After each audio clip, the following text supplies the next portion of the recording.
Good morning students, स्वागत है आपका श्रीश्याम कॉलेज यूट्यूब चैनल पर। देखिए, हम बात कर रहे हैं BA BEd first year physical geography के अंतर्गत हम बात कर रहे थे यूनिट नंबर 3 की। इसमें जो हमारा टॉपिक था वो था पृथ्वी की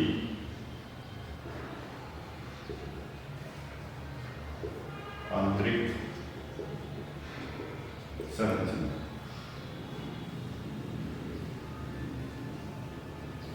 पृथ्वी की आंतरिक संरचना से संबंधित हम बात कर रहे थे। ठीक है, इसमें हमने देखा था कि पृथ्वी की आंतरिक संबंधी संरचना के जो स्रोत हैं वो कौन कौन से? अप्राकृतिक स्रोत, प्राकृतिक स्रोत और पृथ्वी की उत्पत्ति संबंधी जो संकल्पनाएं थी उनकी हम बात कर रहे थे। अप्राकृतिक स्रोत में हमने सबसे पहले देखा था घनत्व, डेंसिटी की हम बात कर रहे थे।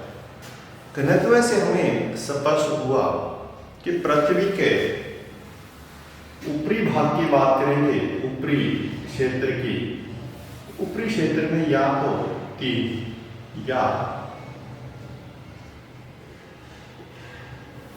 3.5 ग्राम घन सेंटीमीटर आपको स्पष्ट हो रहा है।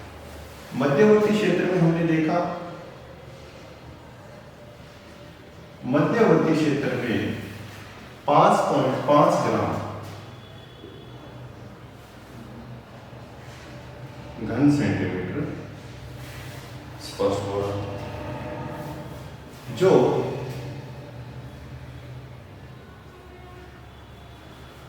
नीचे का क्षेत्र है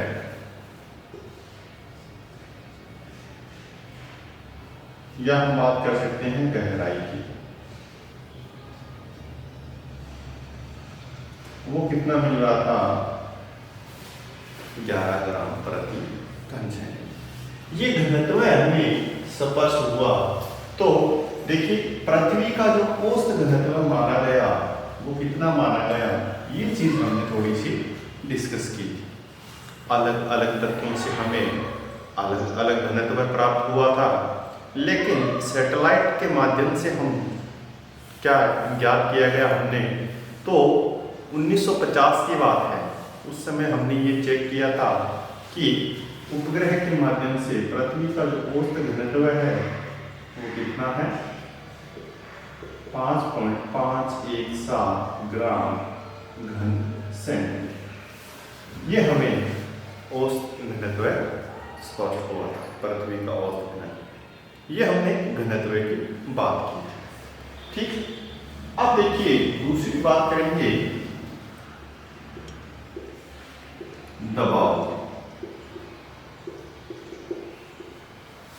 दबाव में देखेंगे हम कि अब जो नीचे की बात की गई है, गहराई की बात की गई है, अंतरतम की बात की गई है, कोर की बात की गई है कि यहां अधिक घनत्व पाया जाता है। अब देखिए, समस्या यही उठती है कि पृथ्वी की गहराई की बात करेंगे, अंतरतम की बात की जाती है, तो अंतरतम में अधिक घनत्व जो 11 ग्राम घन सेंटीमीटर आपको स्पष्ट हो रहा है, वो इतना किस प्रकार संभव हो सकता है? ठीक है, प्रारंभ में हम क्या कर रहे थे? कल्पना कर रहे थे। देखिए, हमने कहा था, एक कंक्लूजन तय किया था हमने, चट्टान और जल, या हम इसको बोल सकते हैं स्थल भाग।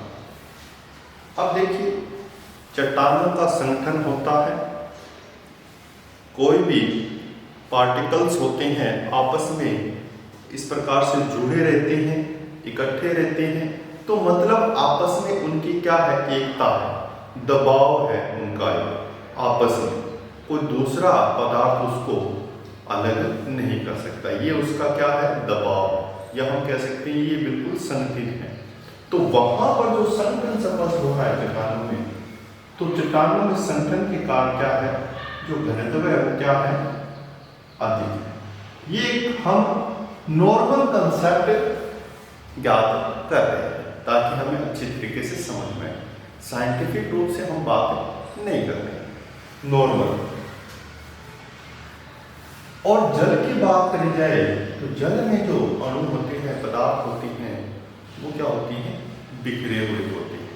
और बिखरने के कारण इसका घनत्व है चट्टान की अपेक्षा कैसा रहेगा? कम रहेगा। अब देखिए, हमने यहां पर यह चीज स्पष्ट की है कि अंतरतम में अधिक घनत्व पाया जाता है।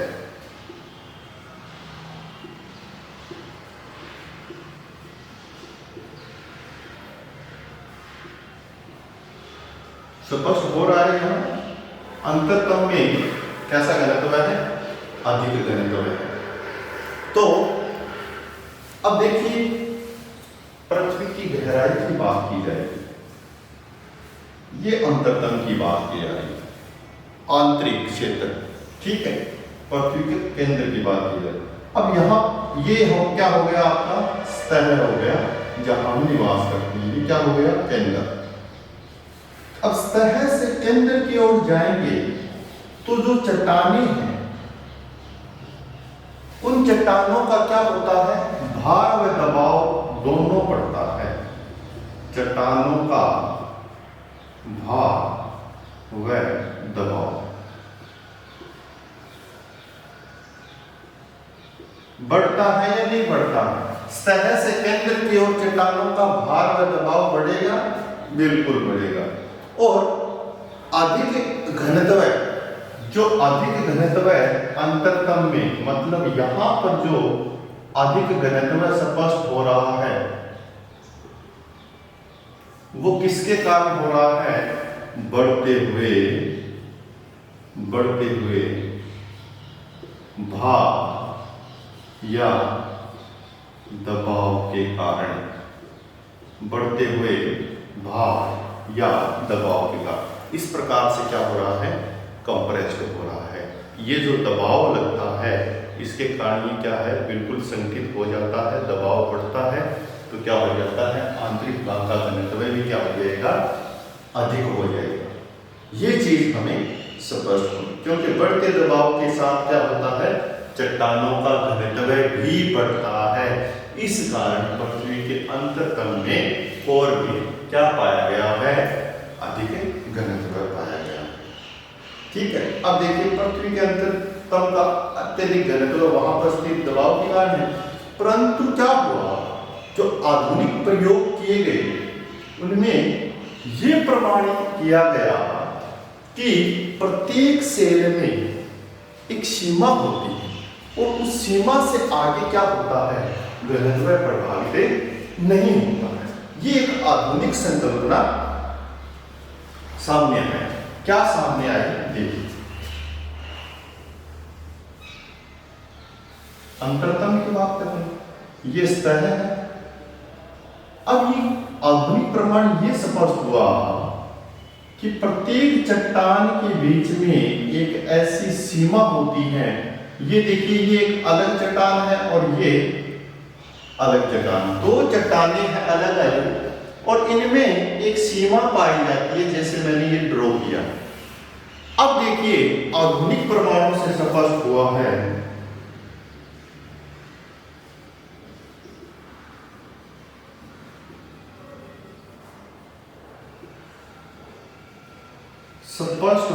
है कि प्रत्येक सेल, ये चट्टान, सेल को हम क्या बोलते हैं? चट्टान बोलते हैं। प्रत्येक सेल की सीमा होती है और सीमा से आगे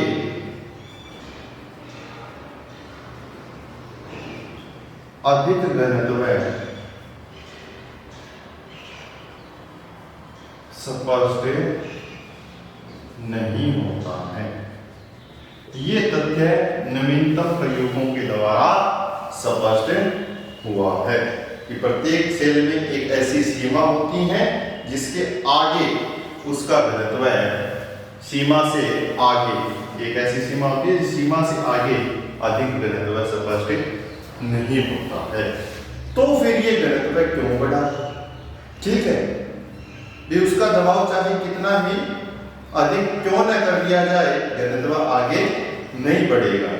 तो ये तो स्पष्ट हो गया कि पृथ्वी के अंतरतम का घनत्व अधिक दबाव के कारण नहीं है। ये हमने अभी थोड़ी देर पहले देखा था ना, चट्टानों का जो भार व दबाव बढ़ता है जिसके कारण क्या हो जाता है, घनत्व बढ़ता है। ये तथ्य तो यहाँ पर गलत सिद्ध हो गया। क्यों? क्योंकि प्रत्येक सेल में एक ऐसी सीमा होती है, सीमा से आगे अधिक घनत्व नहीं स्पष्ट होता है। ये नवीनतम प्रयोग है, तो ये तथ्य गलत हो गया। तो फिर अधिक घनत्व क्यों पाया जाता है, इसके पीछे चीज देखें तो देखिए, पृथ्वी का जो अंतरतम बिंदु है, ये जो क्षेत्र है, ये पृथ्वी के केंद्र, ये किसका बना हुआ है? यह श्वेत धातु का बना हुआ है। किसका बना हुआ है? श्वेत धातु का बना हुआ है। और धातु, कौन सी धातु की बात करेंगे हम? देखिए,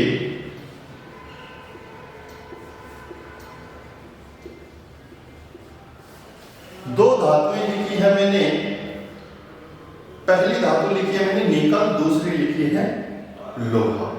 और जिस प्रकार से आधुनिक प्रयोग से स्पष्ट हुआ ना, प्रत्येक सेल की सीमा से आगे कोई घनत्व अधिक स्पष्ट नहीं होता, उसी प्रकार से ये भी आधुनिक प्रमाण निकाला गया है कि पृथ्वी की गहराई में अंतरतम में बात की जाए तो वो स्वयं धातु का बना हुआ है। और उसमें दो धातुएं मुख्य रूप से पाई जाती है, निकल प्लस लोहा, दो चीजें पाई जाती है। और यह तथ्य किसको प्रदर्शित कर रहा है? जब मैं ये दो नाम लिख रहा हूं, निकल प्लस लोहा लिख रहा हूं, तो ये क्या चीज प्रदर्शित हो रही है इससे? ये दोनों के दोनों क्या है? प्रधान चुंबकीय पदार्थ हैं। क्या है? प्रधान चुंबकीय पदार्थ हैं दोनों के दोनों। और इस धातु निर्मित अंतरतल के चारों सेल की एक दूसरी परत है जिसपे क्या है? रवेदार सेलों का आवरण बना हुआ। और ये जो निकल व लोहा है वो श्वेत धातु है। और धातु कैसी है? ये इसकी जो गुणों की बात करेंगे, इस धातु की गुण की बात करेंगे, तो ये धातु क्या है? भारी है, श्वेत भारी धातु है निकल और लोहा। इसके कारण क्या है? घनत्व अधिक पाया गया है। कहां पर? पृथ्वी के अंतरतम। आए क्या बात समझ कि हमने थोड़ी देर पहले ये देखा था कि चट्टानों का भार व दबाव बढ़ता है तो घनत्व बढ़ता है, लेकिन यहां तो ये चीज स्पष्ट नहीं हुई। ठीक है, यहां ये चीज स्पष्ट नहीं हुई। तो क्या तथ्य सामने आया कि पृथ्वी का अंतरतम जो क्षेत्र है वो स्वयं एक धातु का बना हुआ है, एक भारी वस्तु का बना हुआ है। कौन सी? निकल प्लस लोहा का बना हुआ है, जिसके कारण वहां का घनत्व क्या है? अधिक है। ठीक है, और बाहरी क्षेत्र में घनत्व कैसा है? कम है। तो दबाव की शैली भी स्पष्ट हुई है और साथ साथ में घनत्व की शैली भी स्पष्ट हो गई। ठीक है, दो हमने अध्ययन। अब हम बात करेंगे आगे तीसरे का, प्राकृतिक स्रोत।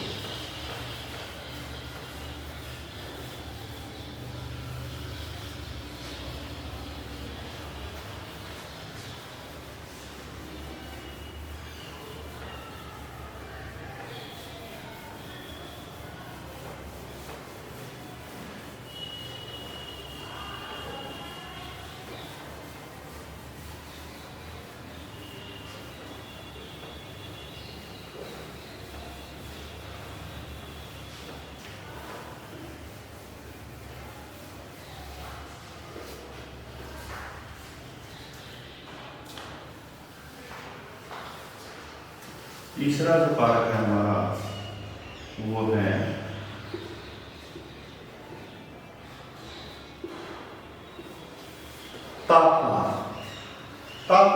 संबंध में हम देखेंगे। देखिए, सामान्यतः क्या देखा गया है, जो भूगर्भिक सर्वेक्षण हुए हैं, पृथ्वी की गहराई का सर्वेक्षण किया गया है, उन सर्वेक्षणों से हमें एक चीज स्पष्ट हुई। क्या चीज स्पष्ट हुई है? पृथ्वी की सतह से केंद्र की ओर जाने पर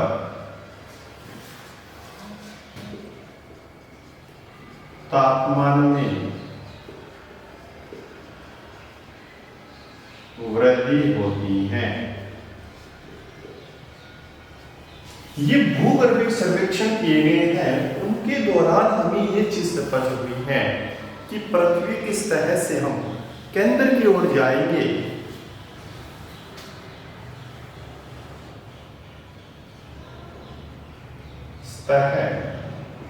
और केंद्र, आंतरिक भाग। अब यहां से हम इस साइड में जाएंगे आंतरिक भाग में, तो क्या होगा? तापमान में वृद्धि होगी। तापमान में क्या होगी? वृद्धि होगी।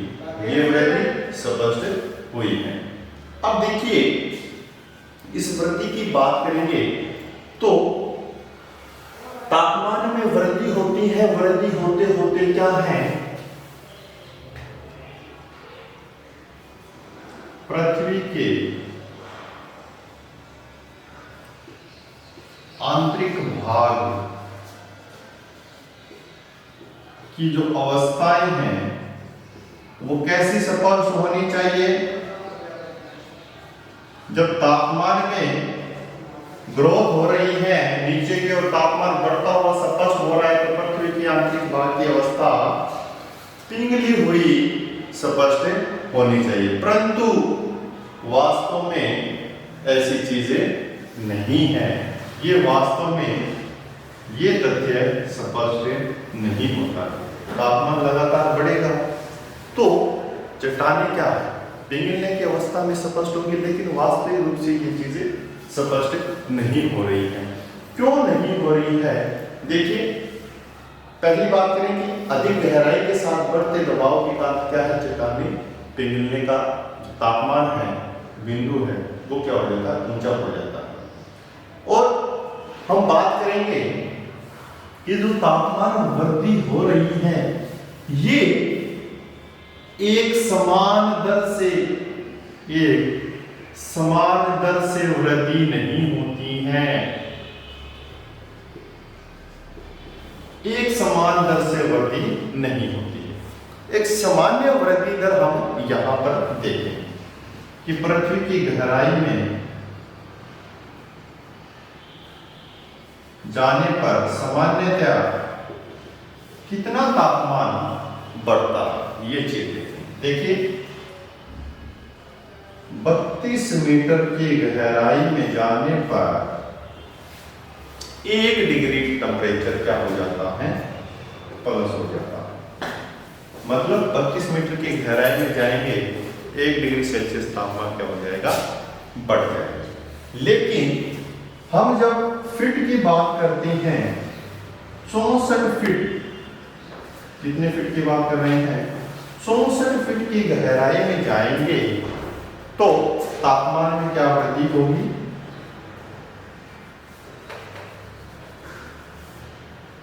1 डिग्री फ़ारेनहाइट। अब दोनों तथ्यों की बात करेंगे। ये जो गणना है वो गणना एक ही चीज प्रदर्शित हो रही है गणना में, लेकिन इन दोनों की इकाई क्या है? चेंज है। इकाई क्या हो रही है इसमें? चेंज। यहां हम मीटर में प्रदर्शित कर रहे हैं, मीटर के साथ में हम सेल्सियस को प्रदर्शित कर रहे हैं, और यहां हम फीट के साथ में फ़ारेनहाइट को प्रदर्शित कर रहे हैं। तो 32 मीटर की गहराई में जाने पर क्या है? 1 डिग्री सेल्सियस तापमान बढ़ जाता है। राउंड फिगर में आपको कुछ चीजें मिल सकती हैं। 100 मीटर की गहराई में जाने पर 2 डिग्री या 3 डिग्री सेल्सियस तापमान में क्या होती है, वृद्धि होती है। ये राउंड फिगर की बात है, लेकिन मुख्यतः ये देखा गया है कि 32 मीटर की गहराई में जाने पर 1 डिग्री टेम्परेचर बढ़ जाता है। अब पृथ्वी की सतह से लेकर हम आंतरिक भाग की बात करेंगे तो तापमान कितना स्पष्ट होता है, और उसके बाद में प्राकृतिक स्रोत हैं, तो इन सभी तथ्यों के बारे में हम नेक्स्ट क्लास में देखेंगे। आशा करते हैं कि आपको वीडियो अच्छा लगा। Thank you.